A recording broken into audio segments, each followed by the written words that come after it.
नमस्कार दोस्तों, मैं हेमंत।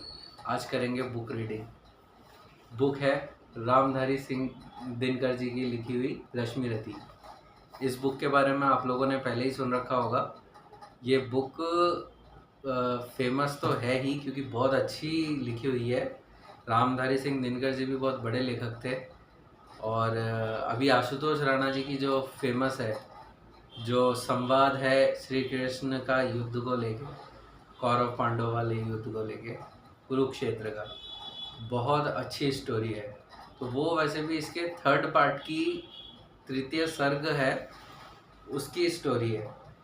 उस तृतीय सर्ग में भी 4 पार्ट है। तो फर्स्ट, सेकंड, थर्ड, फोर्थ करके, तो जो सेकंड पार्ट है वो है सबसे गूजबम्स लाने वाला पार्ट। तो अपन तृतीय सर्ग का प्रथम सर्ग स्टार्ट करके आपको सुनाते हैं। बाकी तो स्टार्ट करके देखते हैं। तो हो गया पूर्ण अज्ञातवास, पांडव लौटे वन से साहस। पावक में कनक सदृश तपकर, वीरत्व लिए कुछ और प्रखर। नस नस में तेज प्रवाह लिए, कुछ और नया उत्साह लिए। सच है विपत्ति जब आती है, कायर को ही दहलाती है। सूरमा नहीं विचलित होते, क्षण एक नहीं धीरज खोते। विघ्नों को गले लगाते हैं, कांटों में राह बनाते हैं। मुख से न कभी उफ कहते हैं, संकट का चरण ना कहते हैं। जो आ पड़ा सब सहते हैं, उद्योग निरत नित रहते हैं। शूलों का मूल नसाने को, बढ़ खुद विपत्ति पर छाने को। है कौन विघ्न ऐसा जग में, टिक सके वीर नर के मग में। खम ठोंक ठेलता है जब नर, पर्वत के जाते पांव उखड़।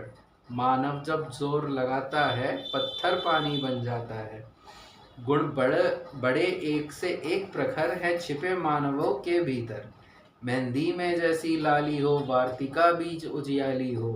बत्ती जो नहीं जलाता है, रोशनी नहीं वह पाता है। पीसा जाता जब इक्षुदंड, झरती रस की धारा अखंड। मेहंदी जब सहती है प्रहार, बनती ललनाओं का श्रृंगार। जब फूल पिरोए जाते हैं, हम उनको गले लगाते हैं। वसुधा का नेता कौन हुआ, भूखंड विजेता कौन हुआ। अतुलित यश क्रेता कौन हुआ, नव धर्म प्रणेता कौन हुआ। जिसने न कभी आराम किया, विघ्नों में रहकर नाम किया। जब विघ्न सामने आते हैं, सोते से हमें जगाते हैं। मन को मोड़ते हैं पल पल, तन को झंझोरते हैं पल पल।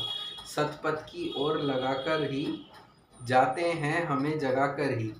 वाटिका और वन एक नहीं, आराम और रण एक नहीं। वर्षा अंधड़ आतप अखंड, पौरुष के हैं साधन प्रचंड।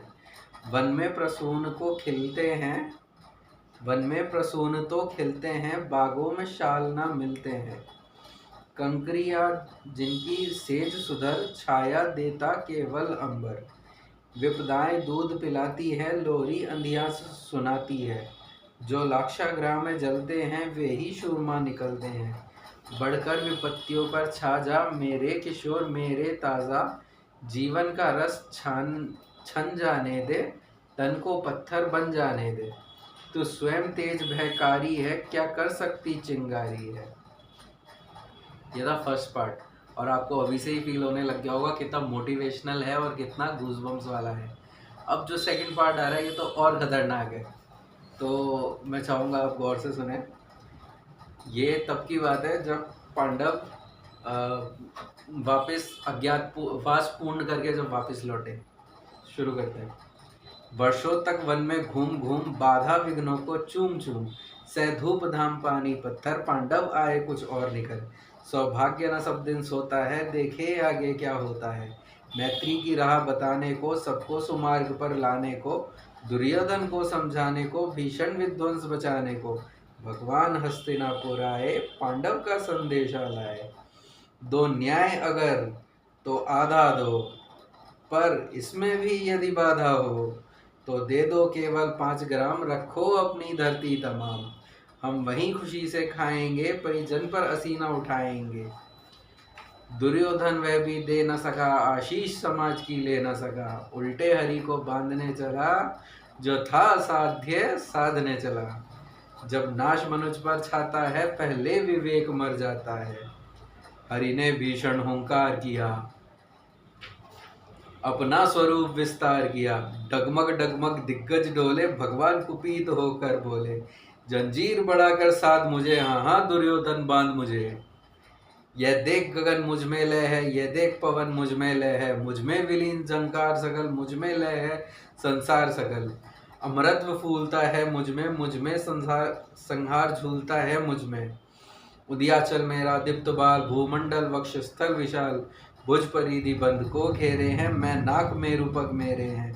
दीप्ते जो ग्रह नक्षत्र निकर, सब है मेरे मुख के अंदर। दीर्घो तो दृश्य कांड देख, मुझ में सारा ब्रह्मांड देख।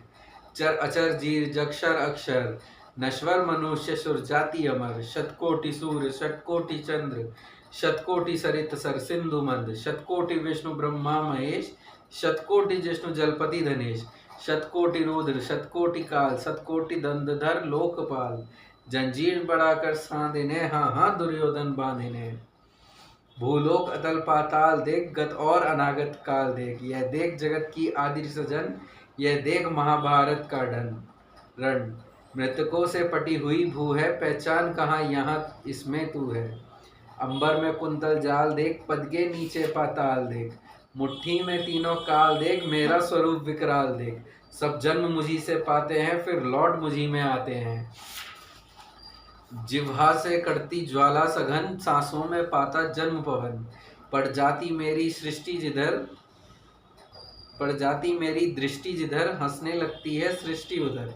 मैं जभी मूंदता हूँ लोचन, छा जाता चारों ओर मरण। बांधने मुझे तो आया है, जंजीर बड़ी क्या लाया है। यदि मुझे बांधना चाहे मन, तो पहले बांध अनंत गगन। सोने को साध ना सकता है, वह मुझे बांध कब सकता है। हित वचन नहीं तूने माना, मैत्री का मूल न पहचाना। तो ले मैं भी अब जाता हूँ, अंतिम संकल्प सुनाता हूँ। याचना नहीं अब रण होगा, जीवन जय किया मरण होगा। टकराएंगे ग्रह नक्षत्र नखर, बरसेगी भू पर विघ्न प्रखर। फणशेष नाग का डोलेगा, विकराल काल मुंह खोलेगा।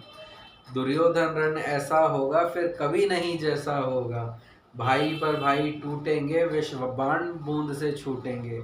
वायस श्रृगाल सब लूटेंगे, सौभाग्य मनुष्य के फूटेंगे। आखिर तू भूषाई होगा, हिंसा का पर्दाई होगा। थी सभा सन सब लोग डरे, चुप थे या थे बेहोश पड़े। केवल दो नर नागाते थे, धृतराष्ट्र विदुर सुख पाते थे। कर जोड़ खरे प्रमुदित निर्भय, दोनों पुकारते थे जय जय जय जय। ये इतनी अच्छी बुक है कि पढ़ते पढ़ते भी गूज़बम्स आ जाते हैं। भगवान का रूप, भगवान की लीला या कर्ण से जो संवाद है, बहुत ही अच्छे तरीके से है। मैं तो सजेस्ट करूँगा आपको पढ़नी चाहिए ये बुक। इसके हर जो भी उत्सर्ग हैं या भूमिका में ही आप देख सकते हैं, इसमें सप्तम सर्ग तक है। तो सारे के सारे ही बहुत अच्छे हैं और सब कर्ण के ऊपर बेस है। कर्ण की महानता के बारे में इसमें बताया हुआ है। 5 पांडव थे, पांचों में एक क्वालिटी थी, लेकिन कर्ण अकेला था जिसमें पांचों क्वालिटी थी। तो पीछे भी इसमें लिखा हुआ है, जैसे हाय कर्ण तो क्यों जन्मा तो क्यों वीर हुआ। कवच और कुंडल भूषित भी तेरा अधम शरीर हुआ। धस जाए वह देश अतल में, गुण की जहाँ नहीं पहचान। जाति गोत्र के बल से ही आदर पाते हैं जहाँ सुजान।